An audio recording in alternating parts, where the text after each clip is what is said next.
আমি এখানে আসার আগেও আজকেও একটা এতিমখানায় 200 বাচ্চাকে খাইয়ে এসেছি। গতকালকেও এতিমখানার এতিম বাচ্চাদের জন্য আমরা বিভিন্ন জায়গায়, এই যে এতগুলো মানুষের কোটি কোটি হাত, এখানে মিরাকলের দরকার আছে এবং সেই মিরাকলটা হোক এটাই আমাদের প্রত্যাশা।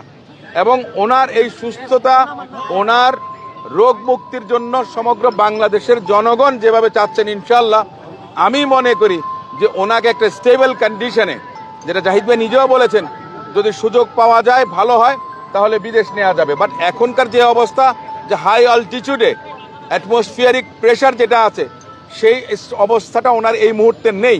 তবে ইনশাল্লাহ আপনারা সবাই যদি দোয়া করেন, দেশবাসী যদি দোয়া করেন, সব কিছুই কিন্তু আল্লাহ করতে পারেন। এটাই আমাদের একমাত্র ভরসা, এটাই আমাদের প্রত্যাশা। কিছুটা কিন্তু সেটাকে স্টেবল বলা যাবে না, কিংবা খারাপ হয়েছে তাও বলা যাবে না, এই মাঝামাঝিতে আছে।